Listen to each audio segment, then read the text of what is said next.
April 1843. Special Conference, Thursday morning, April 6, 1843, 11 o'clock a.m.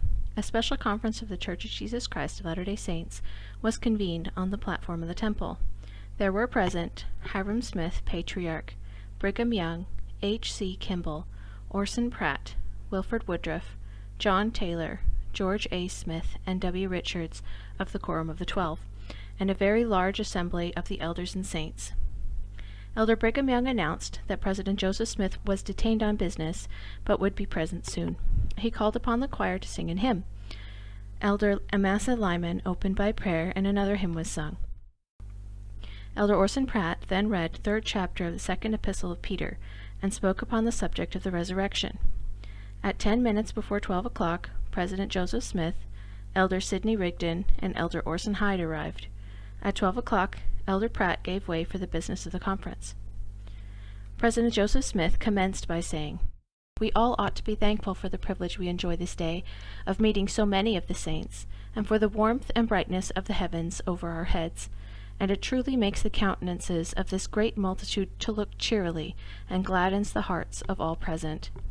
He next stated the object of the meeting, which was, first, to ascertain the standing of the first presidency, which he should do by presenting himself before the conference for trial.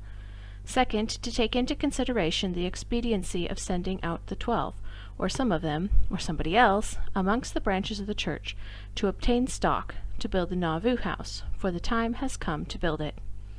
Third, the elders will have the privilege of appeals from the different conferences to this, if any such cases exist. These, said the President, are the principal items of business which I have at present to lay before you. This is not a general, but an annual conference. It is necessary that this conference give importance to the Nauvoo house. A prejudice exists against the building of the Nauvoo house in favor of the Lord's house, and the conference are required to give stress to the building of the Nauvoo house. This is the most important matter for the time being, for there is no place in this city where men of wealth and character and influence from abroad can go to repose themselves, and it is necessary that we should have such a place. The church must build it, or abide the result of not fulfilling the commandment. President Joseph then asked the conference if they were satisfied with the first presidency, so far as he was concerned, as an individual, to preside over the whole church, or would they have another? If, said he, I have done anything that ought to injure my character, reputation, or standing, or have dishonored our religion by any means in the sight of men or angels, or in the sight of men and women, I am sorry for it, and if you will forgive me, I will endeavor to do so no more. I do not know that I have done anything of the kind, but if I have, come forward and tell me of it. If anyone has any objection to me, I want you to come boldly and frankly and tell of it, and if not, ever after hold your peace. Motion was made and seconded that President Joseph Smith continue president of the whole church. After a few minutes' silence, the motion was put by President Young, when one vast sea of hands was presented and the motion was carried unanimously. President Joseph returned his thanks to the assembly for the manifestation of confidence, and said he would serve them according to the best ability God should give him. The first presidency being disposed of, President Joseph said that he did not know of anything against the 12. If he did, he would present them for trial. It is not right that all the burden of the Nauvoo house should rest on the few individuals, and we will now consider the propriety of sending the 12 to collect means for the Nauvoo house. There has been too great a solicitude in individuals for the building of the temple to the exclusion of the Nauvoo house. The agents have had too great latitude to practice fraud, by receiving donations and never making report. The church has suffered loss, and I am opposed to that system of collecting funds when any elder may receive monies. I am opposed to any man's handling the public funds of the church who is not duly authorized.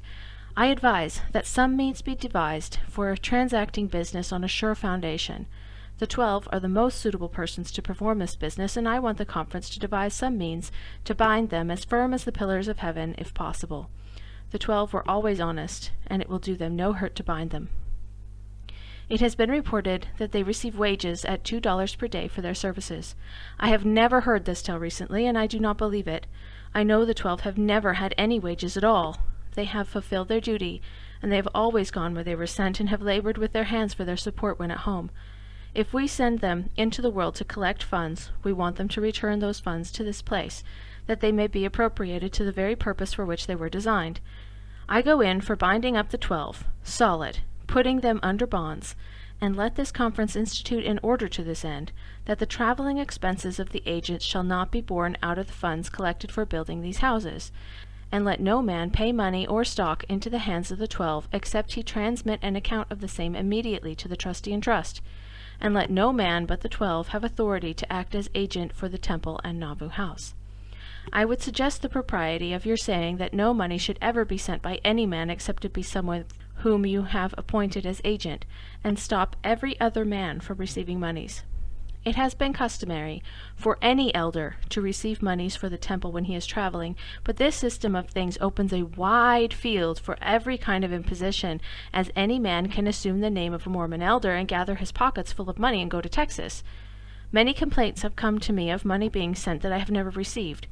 I will mention one case. He is a good man. His name is Russell, from Akron, New York. His brother has been East on business for him, and there received $20 or $25 as a donation to the temple, which he put in Russell's bag with his money, and forgot to take it out before he returned the bag. 2 or 3 days after his return, he called on his brother for the money belonging to the church, but Russell thought his brother had paid out too much of his money, and he would keep the church's money to make good his own. I called to see Russell about the money, and he treated me very politely, but did not give me to understand he ever meant to pay it. He said he did not know at the time that there was any church money in the bag, that he had paid it out, and he had none now. The brother who brought the money from the East stated to the conference that he did not think it was because his brother was short of funds that he kept it, for he had money enough. He had told him that he should not be out of funds again, that his brother had $20 of the church funds and some dried fruit for the president.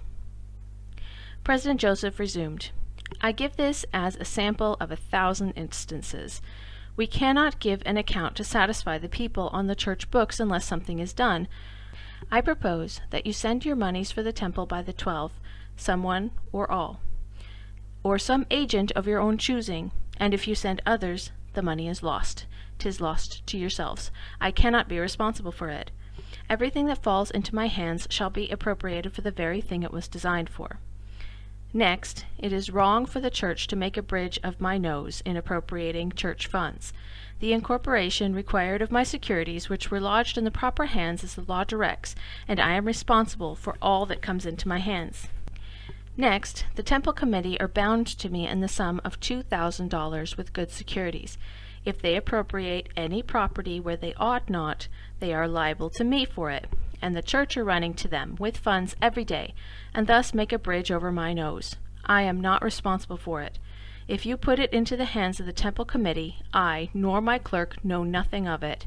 So long as you consider me worthy to hold this office, it is your duty to attend to the legal forms belonging to the business, and if not, put some other one in my place. My desire is that the conference minutes may go forth in such form as those abroad may learn the order of doing business, and that the 12 be appointed to the special mission of collecting funds for the Nauvoo house, so that all may know how to send their funds safe, or bring them themselves, and deliver them to the trustee in trust, or my clerk, who can always be found in my office. Who are the temple committee that they should receive the funds? They are nobody. When I went to the White House at Washington and presented letters of introduction from Thomas Carlin, governor of Illinois, to Martin Van Buren, he looked at it very insignificantly and said, Governor Carlin? Governor Carlin? Who's Governor Carlin? Governor Carlin's nobody.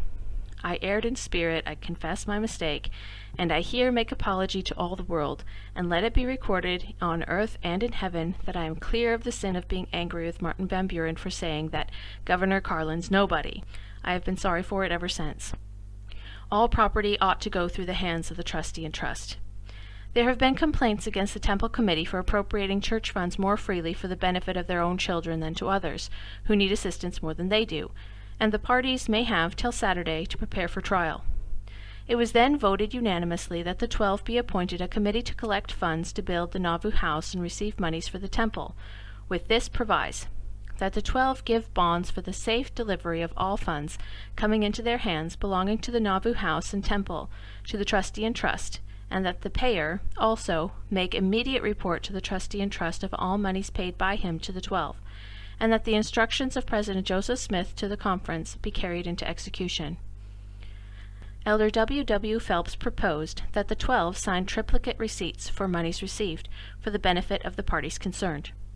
Elder Brigham Young objected and said he should never give receipts for cash, except such as he put into his own pocket, for his own use, for it was calculated to make trouble hereafter, and there were better methods of transacting the business and more safe for the parties concerned, that he wished this speculation to stop, and would do all in his power to put it down, to which the 12 responded, Amen. Elder Young asked if anyone knew anything against any one of the 12, any dishonesty. If they did, he wanted it exposed. He said he knows of one who was not dishonest. He also referred to muzzling the ox that treadeth out the corn, etc. President Joseph said, I will answer Brigham Young. The 12 need not spend all their time abroad. They can spend the time belonging to the temple for to collect funds, and the remainder of the time they may labor for their support, and they may call on the public to supply their wants. It is no more for the 12 to go abroad and earn their living in this way than it is for others. The idea of not muzzling the ox is a good old Quaker song, but we will make the ox tread out the corn first and then feed him. I am bold to declare that I have never taken the first farthing of church funds for my own use, till I have first consulted the proper authority. When there was no quorum of the 12 or high priest for me to consult, I have asked the temple committee, who had no particular business with it, but I did it for the sake of peace. Elder Cutler said it was so. Let the conference stop all agents from collecting funds except the 12. When a man is sent to preach the first principles of the gospel, he should preach that, and let the rest alone. The choir sung a hymn, and Elder O. Hyde prayed, and 12 minutes before 2 o'clock p.m., conference adjourned for 1 hour. 3 o'clock p.m., Patriarch Hyrum Smith commenced by saying that he had some communications to make to the conference on stealing, and he would do it while waiting for Joseph. He referred to the article in the last number of the Wasp. Said he, I have an interview with a man who formerly belonged to the church, and he revealed to me that there is a band of men, and some who pretend to be strong in the faith of the doctrine of the Latter-day Saints, but they are hypocrites, and some who do not belong to the church, who are bound together by secret oaths and obligations and penalties to keep the secret, and they hold that it is right to steal from anyone who does not belong to the church, provided they consecrate 2/3 of it to the building of the temple. They are also making bogus money. This man says that he has become convinced of the error of his ways, and has come away from them to escape their fury. I wish to warn you all not to be duped by such men, for they are the Gadiantons of the last days. He then read from the Wasp, as republished from the Times and Seasons, his own affidavit, and the proceedings of the authorities of the church, generally, dated November 26, 1841. The man who told me said, this secret band referred to the Bible, Book of the Doctrine and Covenants, and Book of Mormon to substantiate their doctrine, but no such doctrines are taught there.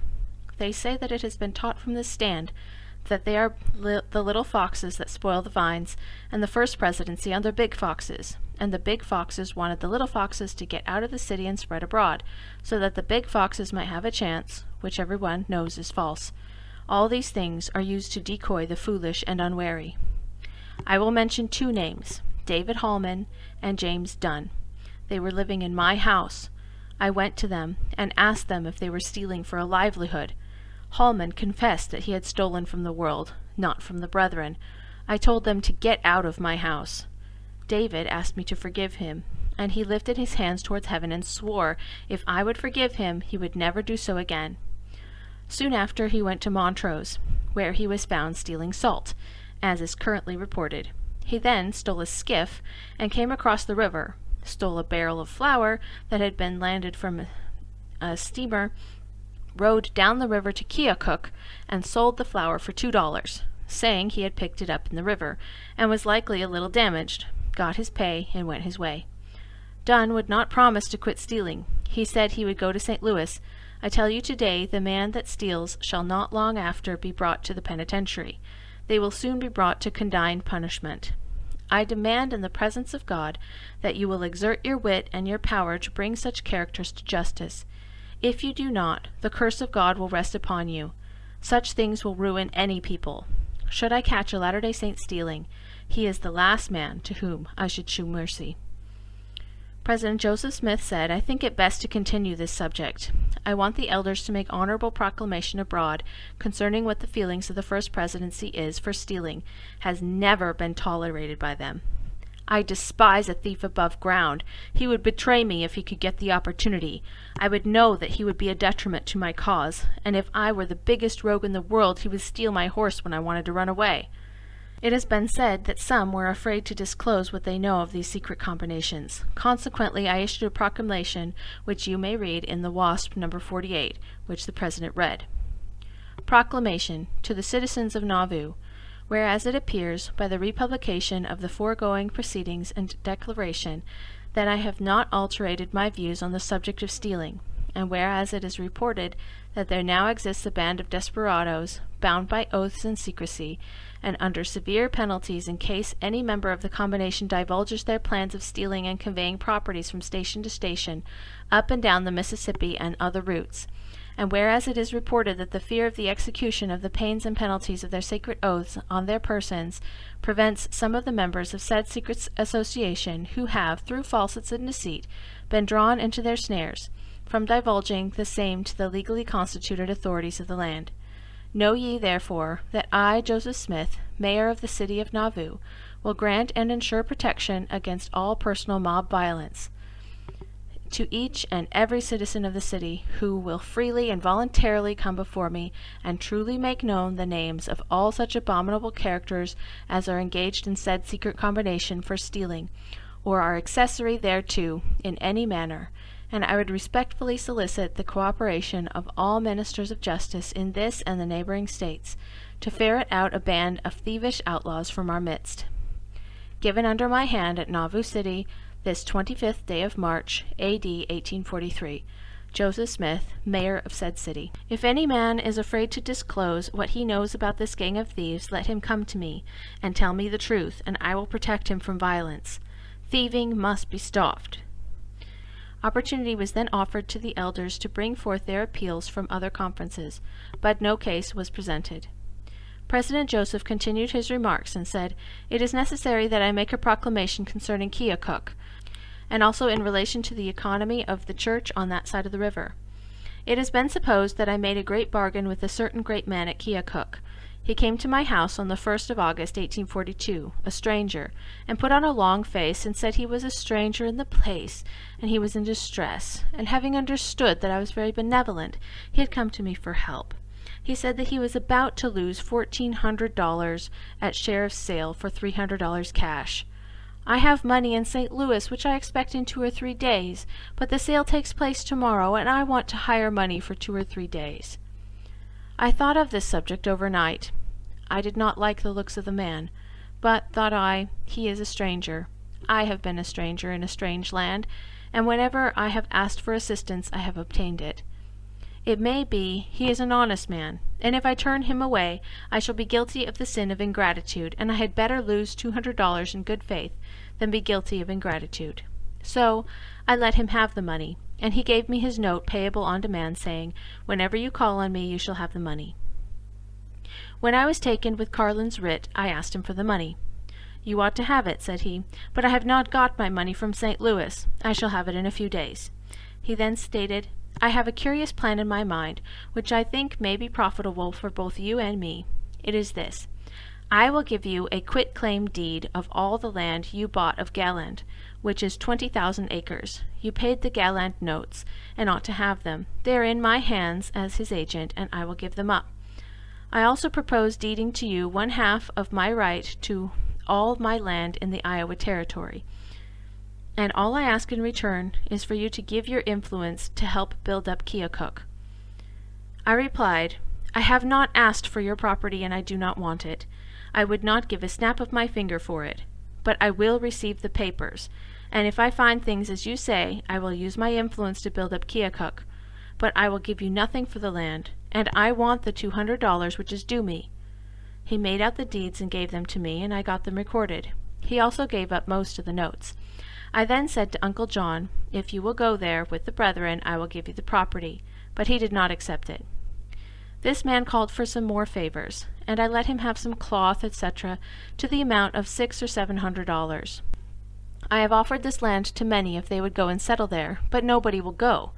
He began soon after to say to the brethren what obligations I was under to him. I wrote him a letter on the subject, but I have since found he is swindling, and there is no prospect of getting anything from him. He is owing me about $1,100, and I thought it my duty to publish his rascality, that the elders might do the same in that territory, and prevent the brethren from being imposed upon. He has got a writing to this effect, that if he owed as much as he pretended, and would do as he said, I would give my influence to build up Keokuk, and on other terms. His name is J.G. Remick. He took this plan to swindle me out of money, cloth, boards, etc. I want all the congregation to know it. I was not going to use any influence to have the brethren to be swindled. My advice is, if they choose, that they come away from Keokuk and not go there more. It is not a good location. I am not so much a Christian as many suppose I am. When a man undertakes to ride me for a horse, I feel disposed to kick up and throw him off, and ride him. David did so, and so did Joshua. My only weapon is my tongue. I would not buy property in the Iowa Territory. I considered it stooping to accept it as a gift. Despite the promise of to be continued, the minutes of the conference as such stopped here. However, a few other talks were published in the subsequent issues in the Times and Seasons, and are transcribed as well.